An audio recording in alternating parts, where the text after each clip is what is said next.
everyone, this is Tamara from shelfaddiction.com, and welcome to episode 18 as we discuss the year of yes, how to dance it out, stand in the sun, and be your own person by Shonda Rhimes. Joining me today is my resident nonfiction reader, Samone, and we are going to talk all about this title, what we liked, what we didn't like, and if you'd like to chime in with your thoughts on this title, feel free to send me a tweet on Twitter, and you'll find me at Shelf Addiction. So thanks for joining in. And hey, Samone, how are you today? Hey, I'm doing fantastic. Trying not to melt down here in Atlanta, but it's all good. It's always, you got always like 10 degrees on us. So I feel like when I complain when it's 90, I know you're like literally going to be a pool of sweat in a minute. And don't forget the humidity. It just feels like hot breath. Like just. Oh, that's so nasty. And that alone is probably why I will never live in the South. I'm just saying. There's always a place for you. Feel free to come on down into this warm breath. Oh my gosh. Oh, no, thank you. I'll pass. So let's talk a little bit about this book, shall we? So I know it's probably been a minute. It's been a little bit for me since I read this book. How about you? Yeah, it's been a little bit a while for me since I listened to it on audiobook because, that's my favorite way to do books. So, yeah. But it was great. Like, I do remember most of it. Awesome. Because, I listen to audio too because, I love audiobooks and I definitely took your recommendation. So I'm glad I did because, I'm a fiction girl. So for me to read this or listen to it rather was I was glad I did. So thanks for that recommendation. Yay. Yeah. It was a lot going on. I actually felt like I was somewhat listening to like How to Get Away with Murder or Grey's Anatomy.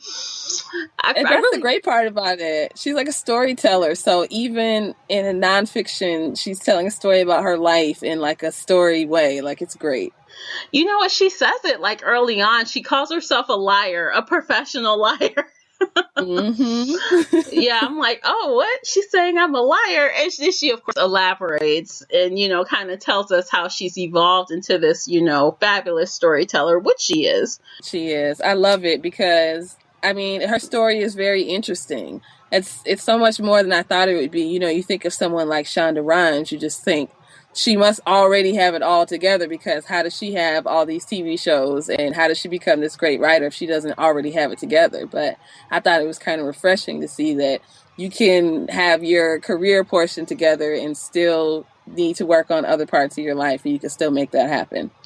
Yeah, really. It was kind of, and it's funny, like she brings up things kind of like, I guess how she was scared to do a lot of things. She was almost a hermit in a way. And even like her, I guess, weight comes into play, like, how she gained weight and all these other things.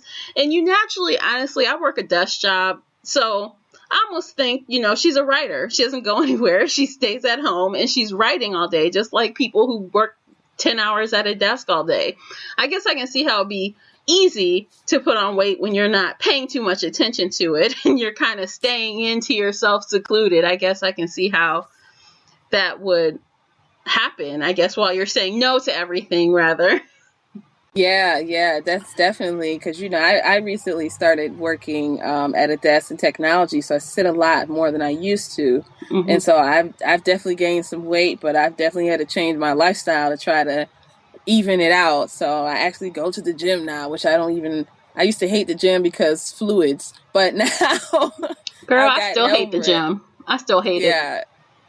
I've gotten over the fluids part, but yeah, Shonda Rhimes, I just think she's amazing in this book because when she starts off, it seems like the reason why she's having so many issues is because she's so concerned about what everyone else may think about her actions and what she chooses to do.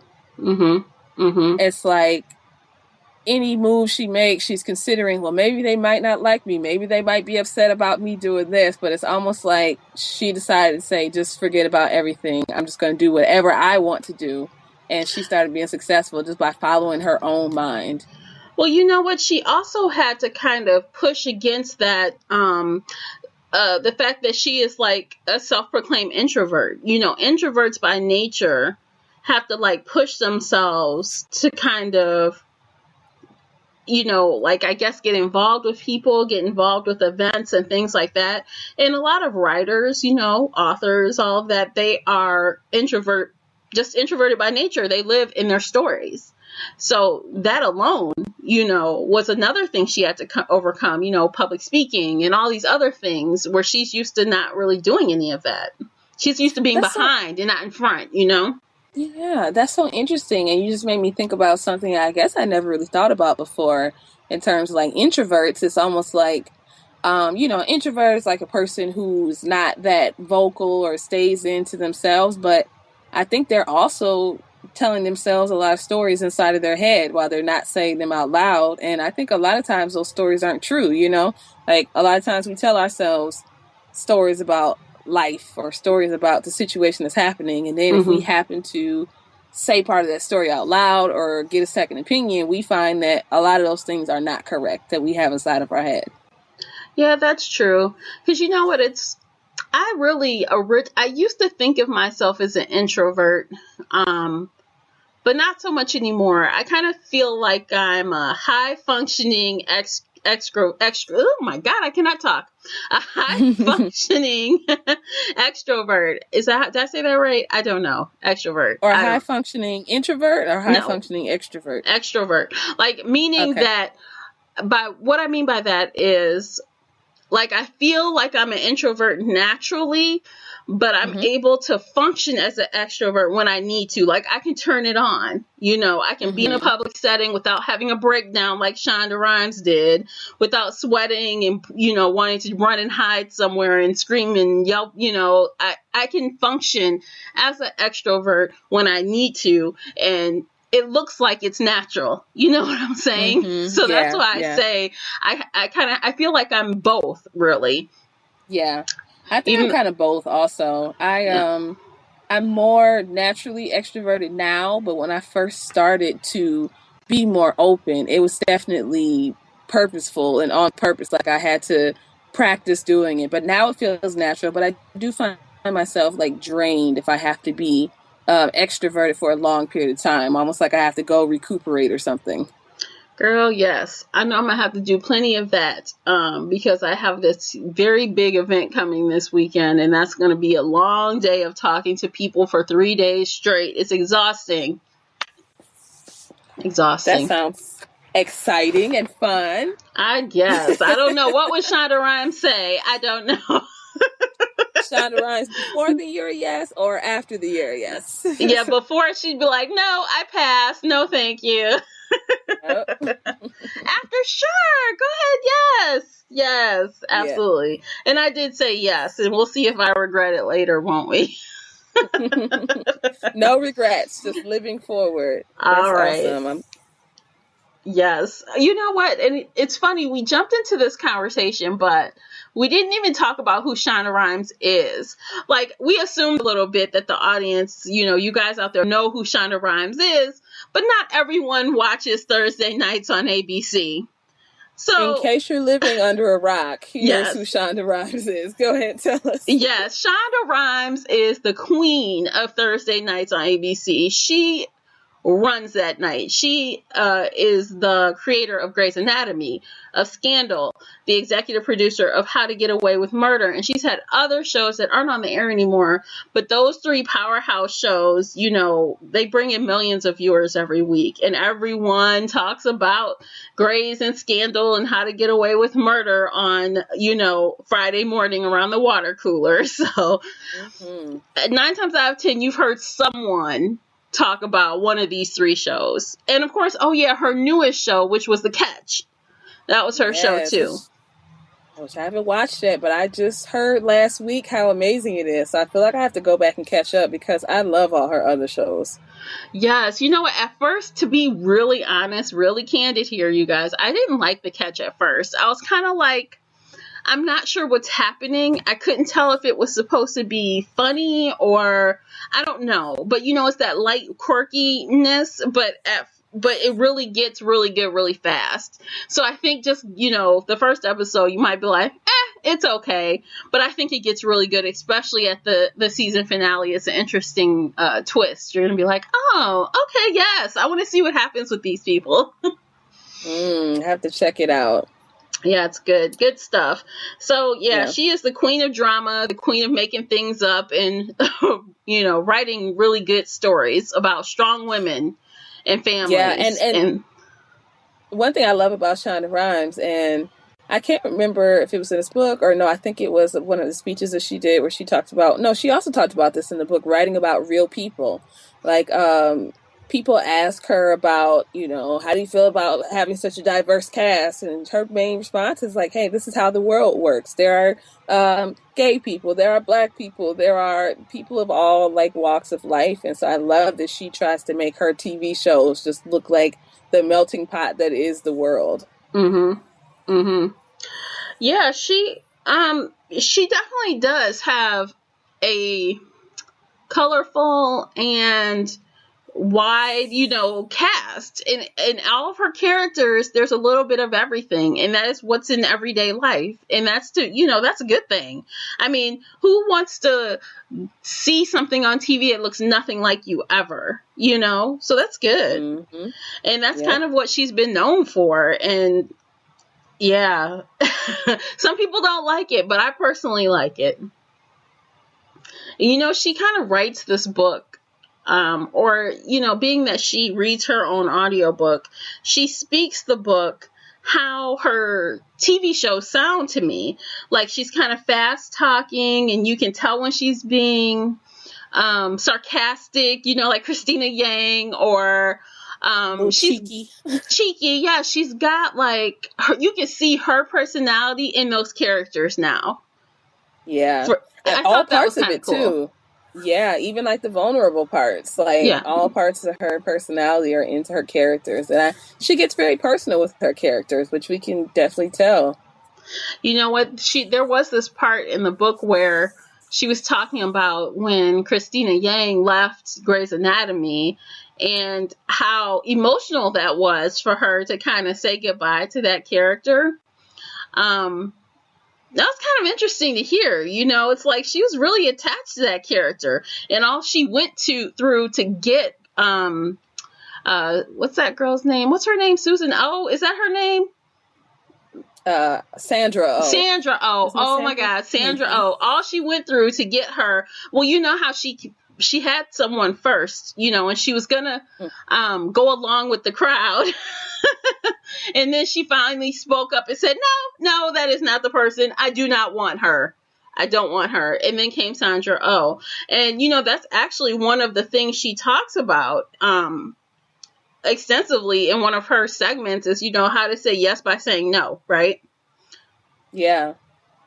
And that's so important, I think. And even just specifically as being women, I'm currently navigating a corporate company, which this is my first few years being a part of that. And like, that's what women have to be to make it through. And I think she's like finding her strength and saying, if you don't want something, you have to be able to say, no, I don't want that. That's true. Saying yes is saying no. So whatever you feel you want, have what you want, and don't have anything that you don't want. That was definitely empowering to hear. Yeah, and it's always difficult. I think us women by nature want to say yes. We have a problem saying no, and it makes the conversation sometimes difficult. But in the end, if it's something you feel that is important to say no to, you should do it, because it's probably going to result in something fabulous by saying no. Yeah. And that's something we were taught as an early age. I mean, it's learned behavior for women. Our parents teach us this, and not even like in a negative way. It's just the gender roles that we have in our society right now. Little girls have to be nice. It's more desirable for them to be nice, and boys have to be strong. So we take those roles on because that's what we're taught. But we're seeing a lot of change over in society as far as men and women. Like, women are really starting to move forward in careers, I think, in unprecedented ways. Just I mean, CEOs, even in my current corporate workplace, there are a lot of women, and I love seeing it. There's a lot of women in the high positions, and I just think it's time. And I think they're getting there by almost, I guess I would say, doing what the men do, which is doing whatever you want to do and not worrying about the consequences or not worrying about being judged. Oh, they're going to look at me like this. Oh, they're going to say this about me. Yeah. Yeah, absolutely. You know what? Even in business in general, not necessarily like technology or certain areas, but in general in business and I guess society at large, you just have to be prepared and willing to do what the guys do. And you'll go a lot further. Don't be scared. Just do it. Do what's right. Get yours, get what you're owed, and just be loud. Use your voice as this book kind of tells us to do. So yeah. And speaking of using the voice, there was one particular part of the book that I found very interesting. She had a little issue with her friend, and she was kind of being used by her friend, but she really didn't want to speak up and tell her friend no. Like she had already done some things she didn't want to do, and she felt like she had to do another thing she didn't want to do because she didn't want her friend to say bad things about her, to be disappointed and question their friendship. Like it had a big hold on her, which was kind of amazing to me, that someone that you just consider a friend can have such an influence that makes you want to do things you don't want to do. Yeah. Actually, if I remember correctly, she ended up not being that girl's friend for much longer.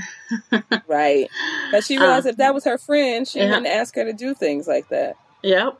It sounded like she was a little bit jealous. And she just, unfortunately, sometimes you got to let go of the dead weight. You just have to. So. Yeah. So, she had a lot of like really good lessons that people can apply to their own lives, and you don't have to be Emmy nominated writer. You don't have to have shows winning Emmys to apply these to your everyday life. Yeah. You just, have to be, I don't know, a woman almost. I feel like she really does speak to women. I feel like her voice is in a way that, at least listening to it on audiobook anyway, I felt like she was just talking to you like you were one of her friends. Like she wasn't really preachy. She had this funniness, a lightness to her. I wanted to like her. I felt like I could relate, and I was open to hearing what she had to say listening to her on audiobook. So that was good. Yeah. I super recommend this book for everyone to read it. But I would just say, especially the ladies in particular, I think the best part about like her whole goal and message is just to say yes to the things you want to say yes to. And I think when you get to the end of the day, and you have to tell me if you do this too. Sometimes when you get to the end of the day, you have like a refresher time where you go back and you think over the events of your day. And sometimes that part of the day can get daunting. Like if you had situations that maybe didn't go the way you wanted to go, or you didn't say what you wanted to say, or you didn't share the feelings that you had. And sometimes like going into sleep, that's like not a good feeling to have. But when you're like really true to how you feel, and you do and say what you feel is the best for you during the day, when you get to that point at the end of the day, it's almost like reassuring and super satisfying. And what a better way to go to sleep, than to just be satisfied with being real with yourself and others throughout the day. It's a great feeling. Yeah. We're going to switch gears for a moment, and I'm going to give you the blog rundown. It's time for the blog rundown. Find out what's new on shelfaddiction.com. All right, you guys, what is new on shelfaddiction.com? I mentioned this last episode, and here I am again. I would love to hear from you. Go to my website, shelfaddiction.com, and click on the SpeakPipe voicemail button, which is right on the front page. And I want to hear your feedback. I want to hear your recommendations. This month's genre is mystery suspense. Send me a 60 to 90 second clip, including your name and state or country, including your book recommendation, along with the title and the author, and a one-liner why you recommend it. Any feedback that I get is greatly appreciated, and you could be featured here on the Shelf Addiction podcast with your recommendation. Also, be sure to go to my blog and enter the local giveaway. So if you're local in Michigan, Oakland County, specifically Troy, Michigan, I have a very cool giveaway that is going up on Friday. It's a little late, but I will have 25 sets of passes to a screening for The Light Between the Oceans, which is a DreamWorks motion picture. It stars Rachel Weisz, Brian Brown, and Jack Thompson. The film is written for the screen and directed by Derek Sanfrance, based on the acclaimed novel by M.L. Stedman.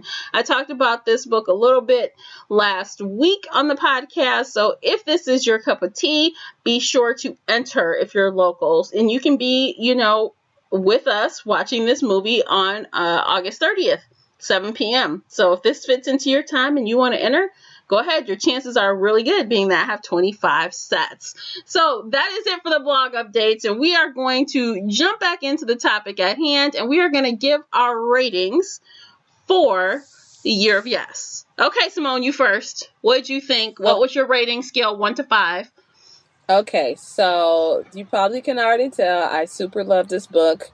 I just love anyone that's telling their own personal story, and it's so just motivational. So I give this, drum roll, 5 bookmarks. Yay! And I think this book, I think anyone could listen or read to this book, but particularly the ladies, definitely check it out.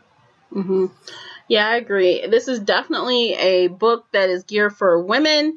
So if you need a little empowerment to, give you that push, this is the book for you. Now, personally, I would rate this 4 out of 5. I did enjoy it. I really did. It was very fun listening to Shonda Rhimes.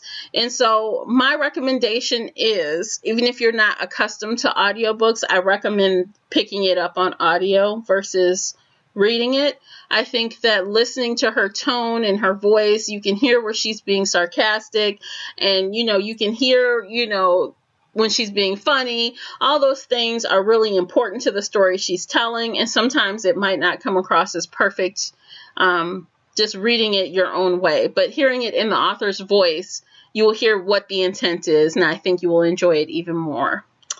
So yeah, that's my thoughts on that.